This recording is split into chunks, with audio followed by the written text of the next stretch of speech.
Today was the end result of an investigation that began almost 1 year ago. An investigation that partnered the Drug Task Force with the Newcastle City Police Department and all other local policing agencies within Lawrence County. We even got a little help from some of our feds.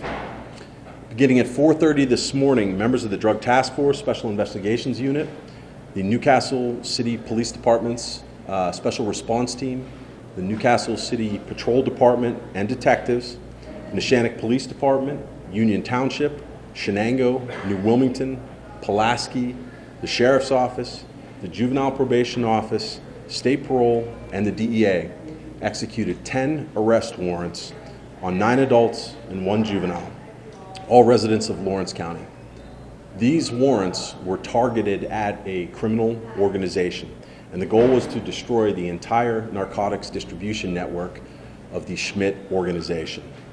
It is believed that this organization was headed by a man by the name of Michael Schmidt Sr., and he was responsible with the organization for the distribution in Lawrence County of heroin valued between $3 and $6 million over the course of 1 year. The Schmidt organization is believed to be by far the single largest heroin distributor in Lawrence County, and at its height, it was distributing over 1 kilo of heroin per week. In addition to the arrest warrants, 4 search warrants were executed today on 4 different houses in Lawrence County.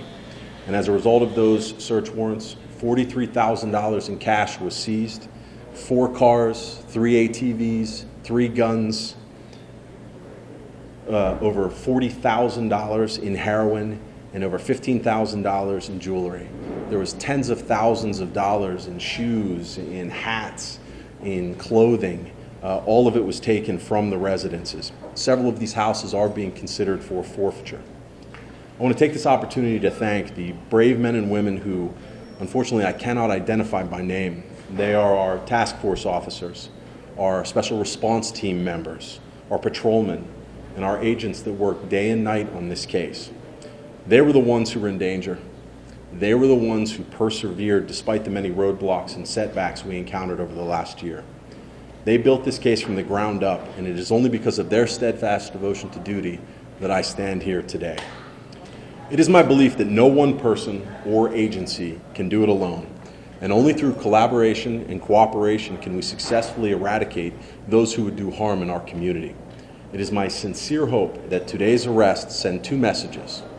First, a message of reassurance to the people of Lawrence County that we are gaining ground on our community's drug problem. And second, a message of warning for those who continue to deal drugs in our community. It is not a question of if we are coming, but rather when we are coming. Heroin has been the #1 problem in Lawrence County, and Lawrence County is not unique in that sense. Other communities are facing the same problems, whether it's Allegheny County, Butler, Beaver, but in this particular instance, this individual and this organization was responsible for the bulk of the heroin within our community. So removal of the organization and its distribution network not only diminishes the supply, but we hope that it will translate to fewer accidental deaths from heroin overdoses. I believe last year we had 33 accidental heroin overdoses. I don't know the current statistic for this year, but it is a plague upon our community, as it is in so many other communities. He does have a prior conviction, but for the most part, he really ran under the radar for a while. It was only through the development of confidential informants and some undercover operations from some brave men and women in our law enforcement community that we were able to really pinpoint where the heroin was coming from. We do know that the heroin itself was obviously not originating in Lawrence County. It was coming from an outside jurisdiction, and we traced that back to Youngstown, Ohio. I don't want to get into too much about the source in Youngstown because there are other law enforcement agencies that are part of this case. And I don't want to say anything that would either jeopardize their case or in some way compromise it. But I can say that our targets traveled to Youngstown to obtain the narcotics, and in some instances, the actual dealers from Youngstown, given the volume that this organization was doing, would actually come to Newcastle and bring the drugs. Our investigation is not ongoing. This was the entirety of the organization.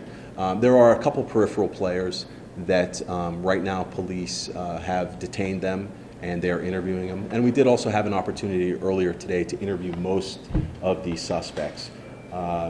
They gave a variety of statements which at a later court date will be obviously entered into evidence at that point. We did have a couple knock and talks, they're called, where there were houses of interest that we did not have probable cause to actually get a warrant, but they had some individuals inside that gave us consent, and we went in and were able to, to look around the house and to talk to some of the people. In the houses themselves, the cash was stashed and hidden. We found $20,000 in a secret compartment located inside of a chest of drawers that was secured into a closet. There was money, in secret compartments in suitcases that were packed away. The heroin itself was actually buried. We had some good information that we knew where the heroin was going to be found. We tracked it down. A couple officers went out and actually dug it up. And it was contained, it was wrapped in duct tape, and was buried in a location that they would use as a drop point, and that's where they would store their heroin. The cash, the heroin, and the guns were all stored separately. It would be my belief that the reason why they did that is there are enhancements when you put certain things together. If you put a gun with drugs, that kicks in certain enhancements for the penalty phase. And so to keep everything separate potentially minimizes their exposure to criminal liability. Historically, we know that he was involved at a minor level in the distribution of drugs. He does have a prior conviction for drug distribution, but when his operation began to become a little bit more cohesive and structured, that's when he really picked up the pace, and then that's, of course, when the quantity that he was purchasing or that the organization was purchasing began to really escalate. There are a couple of the lower level distributors in this organization that we are talking to see if there's any connection between their heroin and the accidental overdoses in our community. And some of the people who have passed away in our community, they were friends of law enforcement. We knew who they were. Some of them were good members of our community. They just had a drug problem, and unfortunately, they either used too much or the potency was so high and they weren't used to it that they fell asleep and died. Not at the highest level, but at the lowest level, yes. There are several actors on there that are violent. And if you took a look at some of their prior records, you have an individual by the name of Roy Zook, extremely violent individual. You have Mark Ortiz, Jamal. You do have people that have some history of violence. And we did not see any, though, enforcement. It wasn't a situation where they were collecting debts or where they sold product to someone and they didn't pay and they went out and collected. And we didn't see any retaliation or turf wars. They weren't fighting over blocks and they weren't fighting over distribution routes. This was an organization itself that, for the most part, cornered the market when it came to large quantities to be distributed. Most of them are related through its family. The Michael Schmidt Sr. and Anthony Schmidt are brothers. We do have a juvenile, which I can't discuss his relationship. The Chris Gravatt is a cousin. Jamal Hill is dating Michael Schmidt Sr.'s ex. You do have Paulie Gravatt, who is Chris Gravatt's brother. It was all a combination of family and close friends, and that's how they established the distribution network, which in all actuality probably made it a little bit more difficult for us to access this network because it was close-knit, and it's typically harder to crack a family than it is a group of strangers. The juvenile is at a medical facility. As soon as the doctors clear the juvenile, we will pick him up, bring him back to Lawrence County, and I will certify him as an adult to be tried as an adult to face lengthy incarceration. We believe his level of sophistication within the organization, his prior criminal history, makes him not amenable to juvenile treatment, and that he needs to be treated as an adult.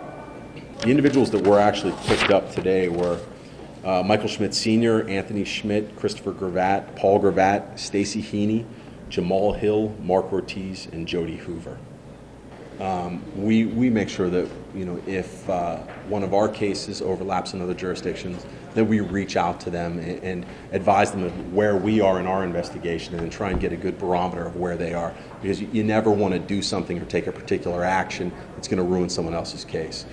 In our specific example, we've been working this case for a year, and if Youngstown had come over here and made some arrests, that might have disrupted what we were doing. So we extended the same courtesy to them that they extended to us.